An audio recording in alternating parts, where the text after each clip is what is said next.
Olá, estudantes, tudo bem com vocês? Não sei vocês, mas eu já estava morrendo de saudade das nossas aulas. Meu nome é Laura, sou professora de História e na nossa aula de hoje, no TV em Casa na TV, vamos ver as medidas tomadas pelo governo pós-abolição da escravidão e os seus desdobramentos. Para que vocês, estudantes e professores da rede, possam se organizar, hoje vamos trabalhar com a habilidade que identifica os mecanismos de inserção dos negros na sociedade brasileira pós-abolição e avalia seus resultados. O nosso objetivo de hoje é relacionar os pilares históricos do racismo estrutural no Brasil e discutir as ações afirmativas. Antes de começarmos nossa aula, aproveita e já marca sua presença. É bem fácil. Basta apontar a câmera do seu celular para o QR Code que está aparecendo aqui na tela. Agora que você já marcou sua presença, pega seu caderno, lápis e borracha que a nossa aula já vai começar. A história contada sobre a formação do nosso país, infelizmente, apagou alguns episódios ao longo do caminho. E esses episódios, em sua maioria, estão ligados à população africana e afro-brasileira do nosso país. O último censo do IBGE, que é uma pesquisa feita no país todo pelo Instituto Brasileiro de Geografia e Estatística, mostrou que 54% da nossa população é negra. Se voltarmos no período colonial e imperial do Brasil, lá entre os anos de 1530 a 1889, veremos que a população negra, principalmente a escravizada, foi essencial para o desenvolvimento econômico do país. Voltando aos dias de hoje, essa população foi o pilar do nosso desenvolvimento e é a maioria nas cadeias do país. Segundo o IBGE, 66% da população carcerária é negra. Hoje, iremos mostrar para vocês o que aconteceu com a população negra para irem da força de trabalho do Brasil para a situação que vemos hoje. Dos 522 anos de história que o nosso país tem, entre 1500 a 2022, 388 deles contaram com o regime de escravidão. Eu não sou muito boa em matemática, mas conseguimos ver que mais da metade da nossa história contou com esse regime desumano. Contamos com a presença determinante do trabalho negro nos principais ciclos de produção brasileiro: o açúcar, o ouro, a pecuária, o café e muitos outros. O escravo se tornou essencial para o desenvolvimento do Brasil colonial e imperial. Jean Debré foi um pintor francês que esteve no Brasil durante o período colonial e os primeiros anos do Império. E como vocês podem ver nas imagens ao lado, ele retrata a presença do escravo na economia. O século XIX foi marcado pela luta a favor do fim da escravidão. Chegavam no Império as notícias bem-sucedidas da Revolução dos Escravos na colônia francesa de São Domingos, que hoje conhecemos como Haiti. Inflamados por essas ideias e fartos das constantes violências e opressão vivida, diversas revoltas de escravos foram registradas no Brasil. Até o ano de 1835 foram contadas mais ou menos 30 revoltas. Foi então que, a partir da década de 1870, tivemos o surgimento do movimento abolicionista, que tinha interesse em acabar com a escravidão. Esse movimento era composto de grupos como jornalistas, políticos, advogados e até mesmo nobres, como a própria princesa Isabel. Pressionados por diversos setores, a princesa Isabel assinou a Lei Áurea, fazendo com que acabasse a escravidão no Brasil. Mas eu estou aqui hoje para te mostrar um outro lado dessa história. Associamos a princesa como a grande heroína da abolição, e não foi bem assim. Ela teve o mérito dela, porém tivemos alguns outros personagens além da princesa que foram muito importantes na luta contra a escravidão. Vem cá que hoje eu vou te apresentar alguns deles. Luiz Gama era advogado e jornalista. Nasceu livre em 1830. Sua mãe Luzia fez questão de participar da revolta dos malês. Ela teve que fugir da Bahia para não ser presa e deixou Luiz aos cuidados do pai. E não sei se vocês vão acreditar, mas quando Luiz tinha 10 anos, o pai dele teve coragem de vender ele como escravo, mesmo tendo nascido livre. Sim, é inacreditável. Mas Luiz, que não era bobo nem nada, com 17 anos, fugiu dos domínios do seu senhor e conseguiu provar que havia nascido livre. Ele tratou de estudar e tornou-se advogado e jornalista, e foi através desse último que começou a escrever um jornal chamado O Diabo Coxo. Nele, defendia o fim da escravidão e criticava os grandes proprietários de terra que mantinham essa prática. Como advogado, defendeu, na maioria das vezes de graça, inúmeros escravos. Dizem que ele conseguiu aforrear mais ou menos 500 cativos negros. Infelizmente, ele faleceu em 1822, 7 anos antes da Lei Áurea, e não teve o prazer de ver o Brasil livre da escravidão. José do Patrocínio era farmacêutico carioca, que ficou conhecido por defender o abolicionismo e o republicanismo. Como vários negros no Brasil, ele era filho de um senhor com uma escrava. Nasceu escravo, mas pela influência de seu pai, cresceu livre. Durante a faculdade, teve contato com um clube chamado Clube Republicano, onde diversos jovens se reuniam a fim de discutir sobre o destino do Império Brasileiro. Em 1875, José Patrocínio irá comandar os Ferrões, que, assim como o Diabo Coxo de Luiz Gama, irá criticar a sociedade aristocrática e o Império. Junto a outros abolicionistas de peso, fundou a Sociedade Brasileira contra a Escravidão. André Rebouças era engenheiro, político e se aventurava no jornalismo. Filho de uma importante figura do Império, seu pai chegou a ser conselheiro de Dom Pedro II. André Rebouças formou-se em engenharia e tinha em seu currículo 3 grandes feitos. Ele resolveu o problema de abastecimento de água do Rio de Janeiro, desenvolveu um torpedo, que é uma espécie de míssil que foi utilizado na Guerra do Paraguai, e projetou uma importante ferrovia que ligava o Paraná ao Mato Grosso do Sul. Assim como Luiz Gama e José do Patrocínio, André Rebouças entrou no jornalismo, graças ao seu vasto conhecimento em culturas europeias e latinas. Tornou-se sócio fundador da Sociedade Brasileira contra a Escravidão e diversas outras associações abolicionistas. Rebouças acreditava que era necessário projetos para inserir o negro liberto na sociedade, o atualizando das novas formas de trabalho e vivência. Chegamos no momento da abolição da escravidão. O dia 13 de maio de 1888. Estava ensolarado e a princesa Isabel pega sua pena imperial e assina a Lei 3.353, a Lei Áurea. Chegava ao fim a escravidão em todo o território brasileiro. Gritos e comemorações para todo lado. Todo mundo estava feliz, ou quase todo mundo. Vamos analisar a Lei Áurea? Ela tem apenas 2 artigos. O primeiro diz que a partir daquela data está extinta a escravidão em todo o Brasil. Já o segundo vai falar que as leis abolicionistas anteriores não eram mais válidas. Essas leis que o segundo artigo vem dizendo eram as leis que foram implementadas durante o Império para tentar diminuir a escravidão.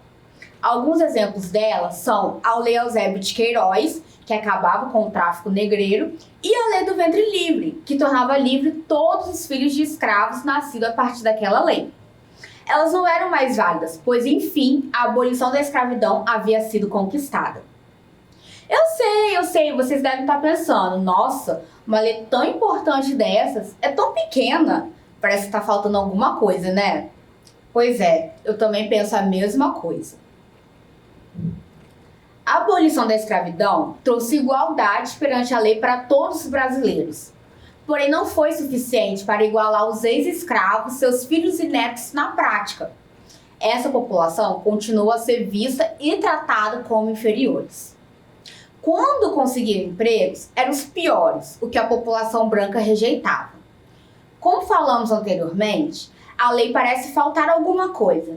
E falta. Não foi pensado no pós-abolição. Nessa hora você deve estar perguntando, como assim, Laura, pós-abolição? Então, pessoal, a lei tornou essas pessoas livres. Elas não seriam mais tratadas como propriedade de ninguém. Porém, não foi pensado como seria a vida delas depois de libertas. Eles não possuem emprego assalariado, que são como os empregos que a gente tem hoje, onde a gente trabalha para ganhar um salário. Não tinham moradia, alimentação ou segurança. Infelizmente, esses ex-escravos foram abandonados à própria sorte para viver na mais absoluta miséria. Sem a ajuda do governo, muitos ex-escravos se organizaram por conta própria e criaram redes solidárias. Cada um contava com um pouco de todos para sobreviver. A ajuda vinha de diversas formas, seja na arrecadação de dinheiro, construção de moradia, roupas, alimentos, além dos itens básicos que deveriam ser ofertados pelo governo, como saúde e segurança. Acontece que desde 1870, o governo brasileiro passou a investir na entrada de trabalhadores imigrantes, especialmente europeus, no país. A intenção era que esses trabalhadores fossem para as lavouras de café da região sudeste, a fim de modernizar as técnicas de trabalho. Escravos e assalariados conviviam lado a lado. Graças ao desenvolvimento do capitalismo ao redor do mundo, o número de trabalhadores assalariados crescia desenfreadamente. Isso significa que, quanto mais trabalhadores, mais barato vai ser o salário deles. Chegando ao ponto que, se fosse colocado na balança, era mais barato contratar um imigrante europeu a comprar um escravo negro. Em 1889, poucos meses após a abolição, a República foi proclamada. A mão de obra imigrante dominava o mercado de trabalho do setor industrial, fazendo com que a grande massa de ex-escravos fossem jogados para escanteio. Mesmo com o governo republicano trazendo a ideia de igualdade da sociedade brasileira, não havia intenção de incluir essa população de ex-cativos na tal sociedade. Sem a ajuda do governo, esses ex-escravos foram para os grandes centros urbanos da época. Rio de Janeiro, São Paulo, Recife, entre outros. Lá faziam os mais diversos tipos de trabalho. Ensacavam café, o transportavam para os postos, trabalhavam nas construções de rodovias, operavam fábricas, eram barbeiros, engraxates, entre muitos outros. Se vocês acham que as coisas já não estavam muito boas, calma que ainda vem mais. Começou a circular pela Europa e pelo mundo teorias racistas, onde ressaltavam a superioridade do homem branco em relação às outras etnias, tons de pele. Alguns membros da elite brasileira começaram a associar o fato do Brasil ser miscigenado, ou seja, a população é a junção do branco português, do índio, do negro, ao fato de não ser um país tão desenvolvido como o continente europeu, onde a população era totalmente branca. Eu sei, total absurdo, né? Só que o problema é que tinham muitas pessoas que acreditavam nessa tal teoria. Começou então a ser desenvolvido no Brasil a política de embranquecimento, que consistia em trazer europeus brancos para clarear a população. Já dá para imaginar o tamanho do preconceito e discriminação vividos pela população negra, né? Antes da gente continuar, se você ainda não marcou a presença na nossa aula, não perde tempo. Basta apontar o celular para o QR Code que está aparecendo aqui na tela. Vamos voltar lá em 1550. Começa o tráfico negreiro. Nosso personagem se chama João, que foi espancado, algemado junto da sua família e levado até uma região costeira da África. Lá foram colocados em um navio e depois de quase 2 meses de viagem, onde muitos morreram no meio do caminho, João e a família chegam no Brasil. Eles são levados para uma fazenda. Lá trabalham e João irá crescer, ter filhos, netos, bisnetos. Porém, todos vão ser escravos. Até que em 1888, um tataraneto de João é liberto pela Lei Áurea. Ele deveria receber alguma coisa, afinal, sua família desde sempre trabalhou para o crescimento do Brasil. Mas, infelizmente, quando não foram mais úteis, o tataraneto de João e muitos outros cativos foram descartados. Vocês concordam que toda a população negra foi injustiçada? Eu também concordo. Era necessário criar medidas que, de alguma forma, revertessem essa situação da população negra e os igualasse perante a sociedade. Foi aí que surgiram as ações afirmativas. Ações afirmativas são políticas públicas feitas pelo governo ou pela iniciativa privada, que seriam empresas ou ONGs, e que têm o objetivo de corrigir a desigualdade racial perante a sociedade, que foram acumuladas durante todos esses anos. Uma ação afirmativa busca oferecer igualdade de oportunidades a todos. Essas ações podem ser de 3 tipos: com o objetivo de reverter a representação negativa dos negros, para promover igualdade de oportunidades e para combater o preconceito e o racismo. Vamos dar uma olhadinha em alguns exemplos de ações afirmativas no Brasil? A partir dos anos 2000, foram desenvolvidas ações para a população negra, a qual o Brasil possui uma dívida por conta da escravidão. Dentre essas ações, temos o Estatuto da Igualdade Racial. Essa lei está destinada a garantir à população negra a igualdade de oportunidades, a defesa dos direitos étnicos. Isso quer dizer que é garantido a essa população expressar qualquer que seja a sua origem étnica. O Estatuto também combate a discriminação e as demais formas de intolerância étnica. Foi criada também a Lei de Cotas do Ensino Superior, ou Lei 12.711 de 2012. Ela garante que 50% das vagas das universidades e institutos federais sejam redirecionadas para as pessoas que estudarem em escolas públicas. Desses 50%, metade é destinada à população com renda inferior a um salário mínimo e meio per capita, que é quando junta a renda de toda a família e a divisão não vai dar mais de um salário mínimo e meio por pessoa. A distribuição das vagas de pessoas com deficiência e as cotas é feita de acordo com a população indígena, negra e pardos e de pessoas com deficiências do estado onde está situada ou a universidade ou o Instituto Federal, segundo os dados do IBGE. Outra parte das ações afirmativas foi a criação das leis 10.639, inciso 3, e 11.645, inciso 8.